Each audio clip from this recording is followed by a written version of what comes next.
राजगृह नगर में एक युवक था सुदत्त। वह पढ़ा लिखा था, सुंदर था, पर एक बड़ी कमजोरी उसके भीतर थी।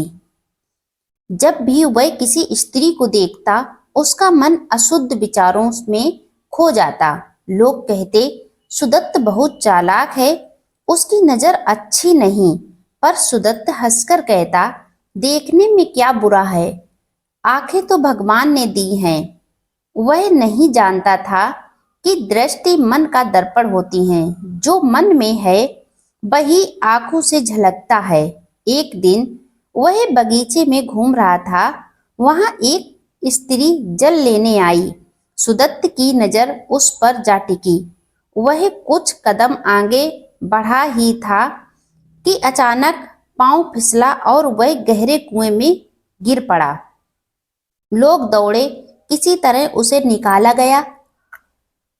सुदत्त दर्द से कराहता हुआ बोला कि मेरा पैर टूट गया है। हे भगवान, यह मेरे साथ ही क्यों हुआ?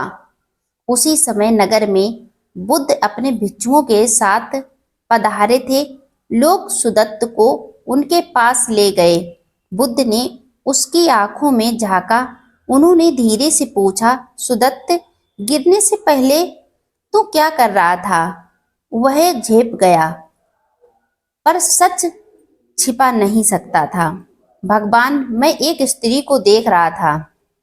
बुद्ध ने शांत स्वर में कहा, देखना पाप नहीं है, पर उस देखने का भाव ही फल देता है। तू शरीर देख रहा था, आत्मा नहीं। जहां दृष्टि अपवित्र होती है, वहां पग भी फिसल जाते हैं। यही कर्म का नियम है। बुद्ध बोले, संसार में 3 प्रकार के पाप हैं, वाणी से, कर्म से और दृष्टि से। पहले 2 को लोग पहचान लेते हैं, पर तीसरा, दृष्टि का पाप, बहुत गहरा होता है, क्योंकि यह मन के अंधकार में पलता है। सुदत्त बोला, भगवान, पर मैंने किसी को छुआ तो नहीं? बुद्ध मुस्कुराए, तूने छुआ नहीं, पर नजर से अपवित्रता फैलाई। नजर का विष उस स्त्री तक नहीं, तेरे भीतर तक पहुंच गया। अब तू देख, तेरे पैर टूटे हैं, क्योंकि मन का संतुलन बिगड़ा और शरीर ने भी वही फल दिया। सुदत्त ने बुद्ध से क्षमा मांगी। उस दिन से उसने प्रण किया, अब मैं किसी को अशुद्ध नजर से नहीं देखूंगा। धीरे धीरे उसका मन बदलने लगा। वह हर स्त्री को अपनी माँ बहन के समान देखने लगा। उसके भीतर एक अद्भुत शांति उत्पन्न हुई। कुछ समय बाद वह बुद्ध का शिष्य बन गया। बुद्ध ने कहा, अब तेरा मन निर्मल है, अब तेरा शरीर भी शुद्ध होगा। और सच में कुछ ही दिनों में उसका टूटा पैर भी ठीक हो गया। बुद्ध ने अपने भिक्षुओं को संबोधित किया, भिक्षुओं, मनुष्य की नजर बीज के समान होती है। जो नजर सम्मान बोती है, उसे सुख का फल मिलता है। जो नजर वासना बोती है, उसे दुख का फल मिलता है। उन्होंने आगे कहा, स्त्री को अपवित्र दृष्टि से देखने वाला व्यक्ति धीरे धीरे अपना तेज, अपना भाग्य और अपना आत्मबल तीनों खो देता है। उसकी नजर ही उसके पतन का कारण बनती है। बुद्ध ने एक सुंदर दृष्टांत सुनाया। एक दीपक जलता है तो प्रकाश फैलता है, पर यदि उस पर धुआं छा जाए तो प्रकाश नहीं दिखता। वैसे ही नजर पवित्र हो तो जीवन प्रकाश बनता है, और नजर दूषित हो तो वह अंधकार बन जाती है।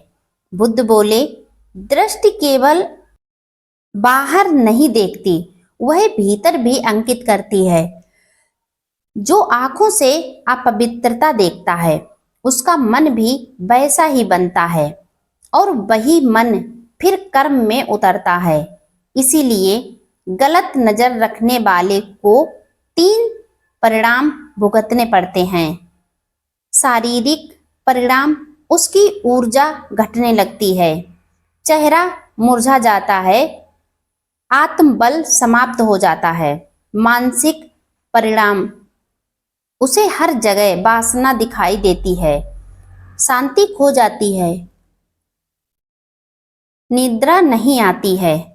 कार्मिक परिणाम, अगला जन्म आंशिक असंतोष और अपमान से भरा होता है। बुद्ध ने कहा, वासना का अंत युद्ध से नहीं, समझ से होता है। जब तुम समझ जाते हो कि स्त्री भी आत्मा है, तब शरीर का आकर्षण अपने आप मिट जाता है।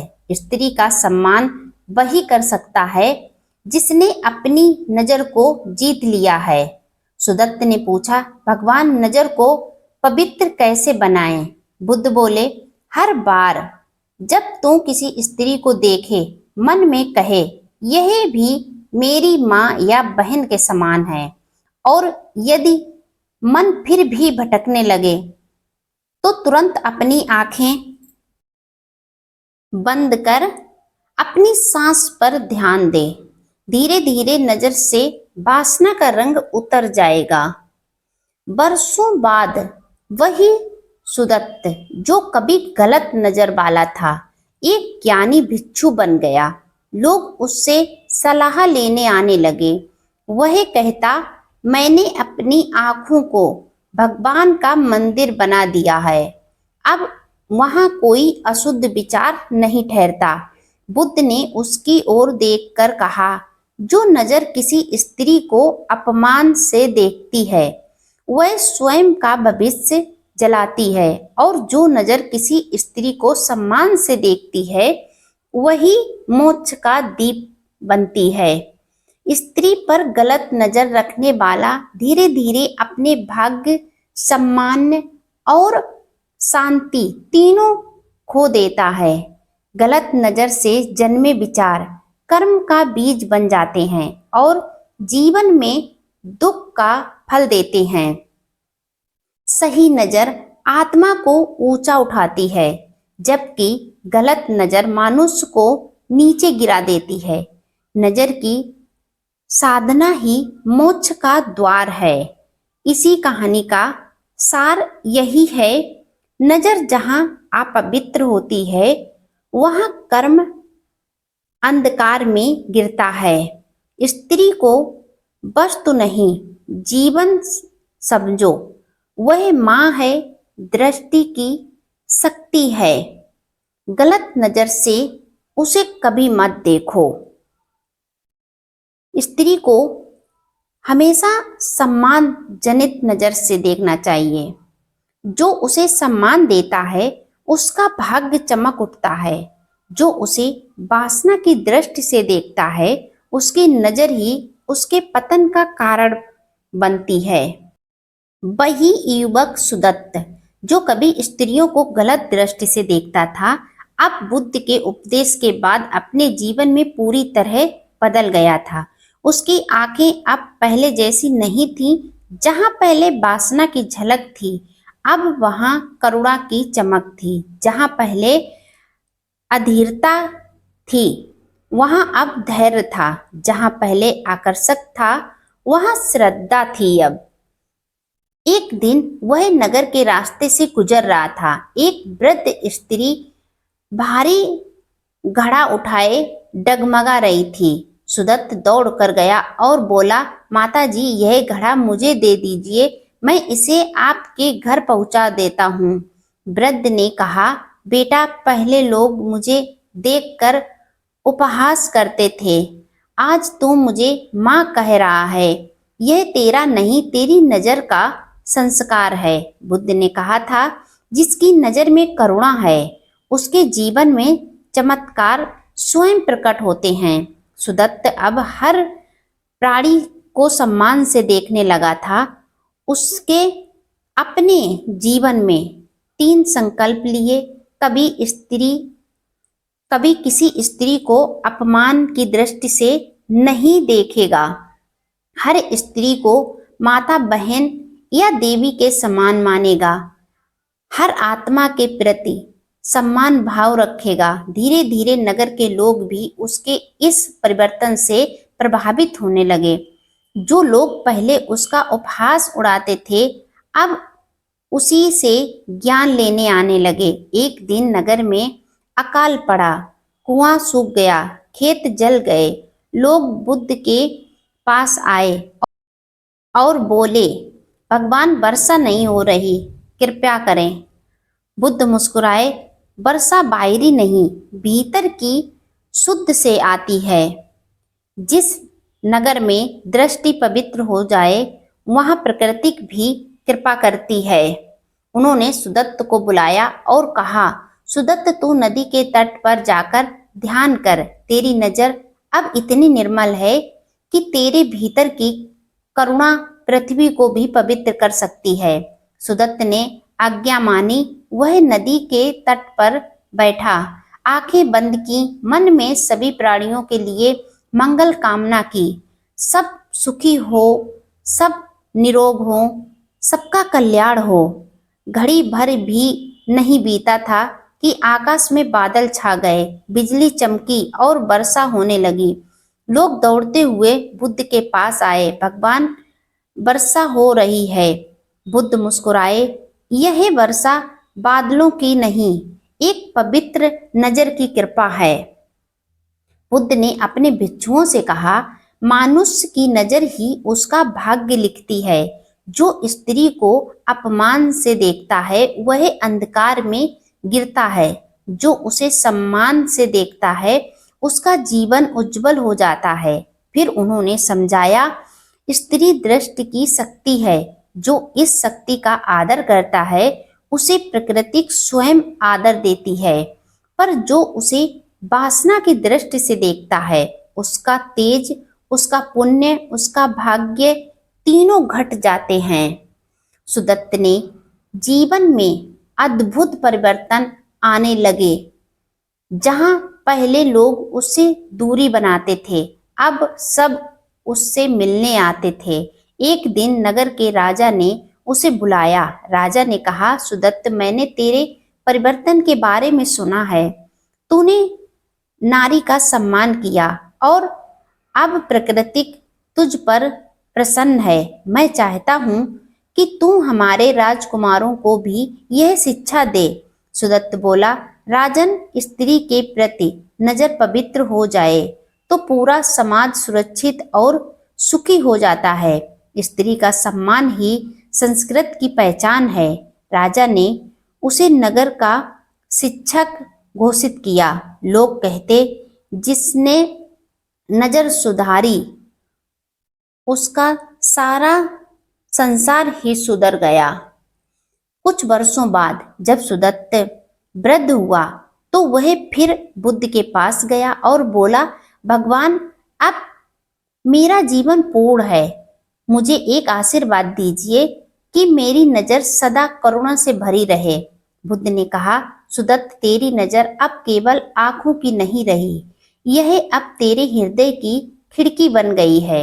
जो आंखें अपवित्र थीं, वे अब करुणा के दीपक हैं। याद रख, जिस मानुष की दृष्टि पवित्र है, उसके आसपास का वातावरण भी पवित्र हो जाता है। उसके घर में लक्ष्मी आती है, उसके वंश में संस्कार खिलते हैं और उसके कर्म में प्रकाश उतरता है। बुद्ध ने अपने शिष्यों को एक दृष्टांत सुनाया। कमल कीचड़ में ही उगता है, पर कीचड़ को छूकर भी गंदा नहीं होता। वैसे ही मनुष्य को संसार में रहकर भी अपनी दृष्टि को पवित्र रखना चाहिए। जो स्त्री के शरीर को नहीं, उसकी आत्मा को देखता है, वह कमल समान है, संसार में रहकर भी निर्मल।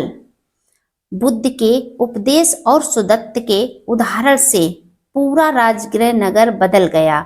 लोग अपने घरों में बेटियों को अधिक सम्मान देने लगे। स्त्रियां मंदिरों में स्वतंत्र रूप से पूजा करने लगीं। पुरुष उन्हें वस्तु नहीं, शक्ति समझने लगे। बुद्ध ने कहा, जहां स्त्रियों का सम्मान होता है, वहां देवता निवास करते हैं, और जहां उन्हें अपमानित किया जाता है, वहां दुर्भाग्य जन्म लेता है। कुछ वर्षों बाद एक भिक्षु ने बुद्ध से पूछा, भगवान सुदत्त को यह पुण्य कैसे मिला? बुद्ध बोले, क्योंकि उसने अपनी दृष्टि बदल दी। दृष्टि बदलना ही जन्म बदलता है। जब मनुष्य अपनी नजर से वासना को निकाल देता है तो ब्रह्मांड तक उसका आदर करने लगता है। फिर उन्होंने कहा, सम्मान करने वाला व्यक्ति कभी निर्धन नहीं होता, क्योंकि सम्मान स्वयं में सौभाग्य का बीज है। जब सुदत्त की मृत्यु का समय आया तो वह मुस्कुराते हुए ध्यान में बैठा। उसकी आंखें बंद थीं, पर उसके चेहरे पर गहन शांति थी। भिक्षु बोले, भगवान सुदत्त के शरीर से दिव्य प्रकाश निकल रहा है। बुद्ध ने कहा, वह प्रकाश उसकी नजर का फल है। जिसकी नजर करुणामयी हो जाती है, उसके भीतर का दीपक स्वयं जल उठता है। सुदत्त अब जन्म मृत्यु के पार चला गया है। स्त्री का सम्मान करने वाला व्यक्ति अपने भाग्य का निर्माण करता है। सम्मान से जीवन में शांति, समृद्धि और सम्मान बढ़ता है। स्त्री का अपमान करने वाला पतन की ओर जाता है और स्त्री का आदर करने वाला मोक्ष की ओर। दृष्टि बदलो, जीवन बदल जाएगा। नजर में करुणा लाओ, संसार स्वर्ग बन जाएगा। बुद्ध के शब्द आज भी गूंजते हैं। नजर में पवित्रता रखो, क्योंकि नजर ही कर्म बनाती है। कर्म ही भाग्य बनता है और भाग्य ही जीवन बन जाता है। जो स्त्री को माँ के रूप में देखे, वही सच्चा पुरुष, सच्चा साधक और सच्चा मनुष्य है। वीडियो लाइक, शेयर, कमेंट करें। अगर आप मेरे चैनल पर पहली बार आए हैं तो चैनल को सब्सक्राइब करके बेल आइकन जरूर प्रेस कर दें, जिससे मेरा आने वाला हर एक वीडियो आपको समय पर मिलता रहे।